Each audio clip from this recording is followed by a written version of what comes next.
কোরআনে কারীমের সূরা আসরের মধ্যে মানুষের জন্য 4টি কর্মসূচি ঘোষণা করেন।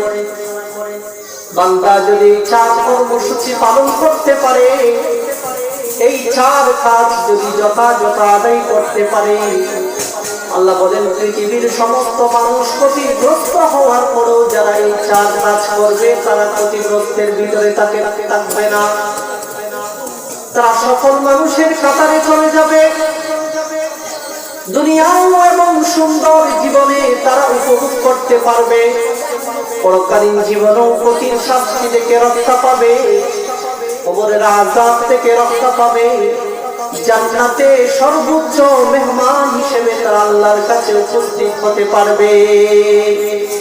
সেই কর্মসূচি হলো বিসমিল্লাহির রহমানির রহিম, ওয়াল আসরি ইন্নাল ইনসানা লাফী খুসর ইল্লাল্লাযীনা আমানু ওয়া আমিলুস সালিহাতি ওয়া তাওয়াসাউ বিল হাক্কি ওয়া তাওয়াসাউ বিস সাবরি।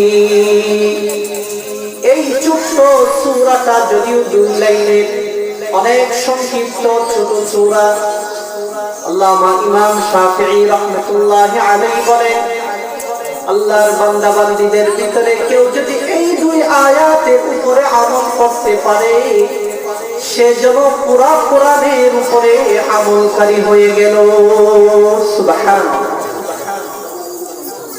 আল্লাহ কি বললেন? ওয়াল আসরি, আল্লাহ সময়ের শপথ করে বলেন। মুফাসসিরিন ইকরামদের ভিতরে কেউ কেউ বলেন আল্লাহ এখানে আসরের সময় নিয়ে শপথ করেছেন, আবার কেউ বলেন আসরের সময় না, যে কোনো সময় আল্লাহ তাআলা সময়ের গুরুত্ব বোঝানোর জন্য সময়ের শপথ করেছেন।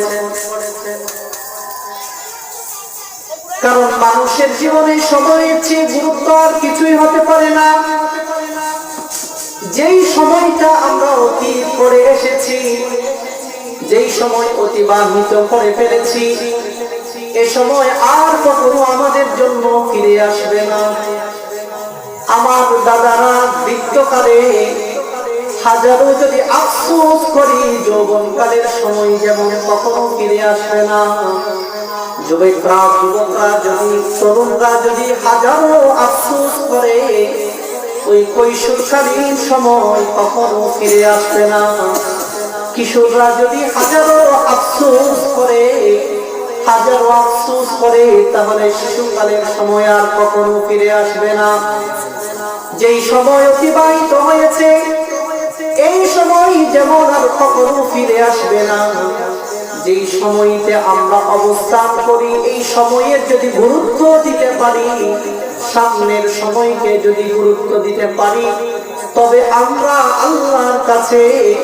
আল্লাহর কাছে সম্মানিত হতে পারবো।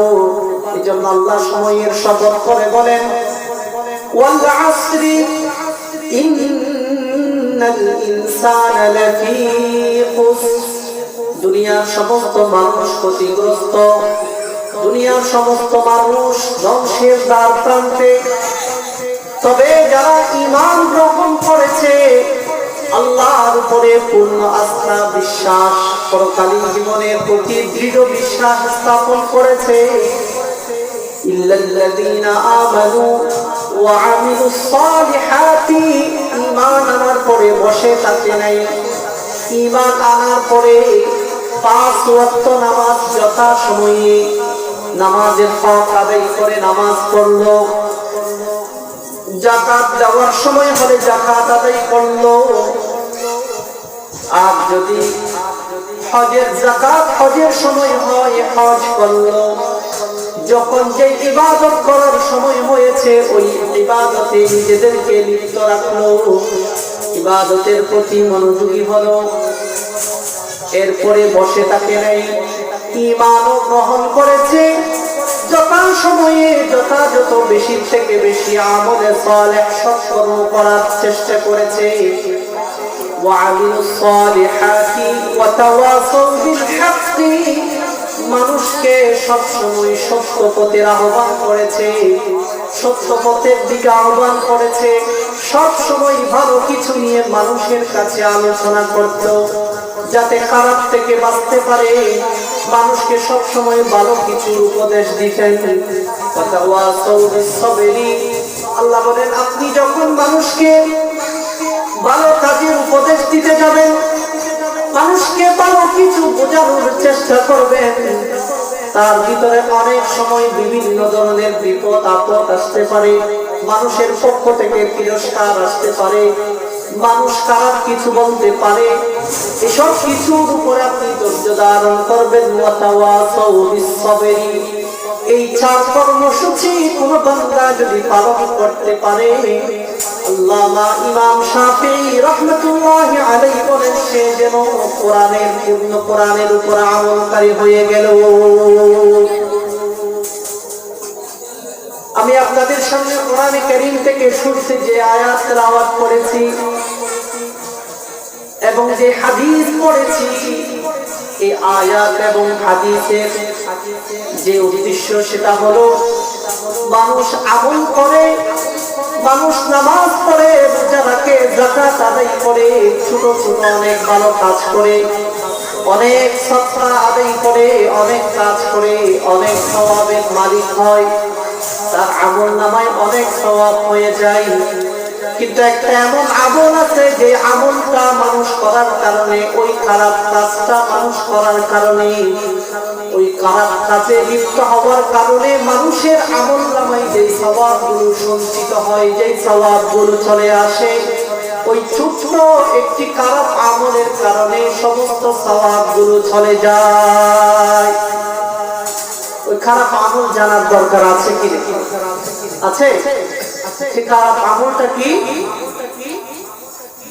ওয়ালা ইয়াগতাব বা'দুকুম বা'দা আইয়ুহিব্বু আহাদুকুম আন ইয়াকুলা লাহমা আখিহি মাইতান ফাকারিহতুমুহু ওয়াত্তাকুল্লাহ ইন্নাল্লাহা তাওয়াবুর রহিম। সে খারাপ আমল হলো গীবত, পরনিন্দা করা। মানুষ একজন আরেকজনের সাথে যখন আড্ডায় বসে, চায়ের দোকানে বসে, মহিলারা ঘরের ভিতরে বসে বসে একজন আরেকজনের সমালোচনা করে, পরনিন্দা করে, একজন আরেকজনের গীবত করে, সমালোচনা করে, আল্লাহ কোরআনে বলেন, ওয়ালা ইয়াগতাব বা'দুকুম বা'দা, কিছু মানুষের গীবতে লিপ্ত হয়ে পড়ে। এটা কেমন গীবত করা? এত নিন্দনীয় কাজ, এত গর্বিত কাজ, এত অন্যায়, এত বড় অপরাধ গীবত। বলে, তোমাদের ভিতরে যেমন একজন আরেকজন, এক ভাই আরেক ভাইয়ের গোশত, মরা ভাইয়ের গোশত, মৃত ভাইয়ের গোশত খাওয়া যেমন অপছন্দ করো, আমার ভাই মৃত্যুবরণ করার পরে তার গোশত নিয়ে বক্ষণ করা যেমন আমার কাছে অপছন্দনীয় বিষয়, একজন আরেকজনের নিন্দা করা, গীবত করা তার চেয়ে বেশি জঘন্য অপরাধ।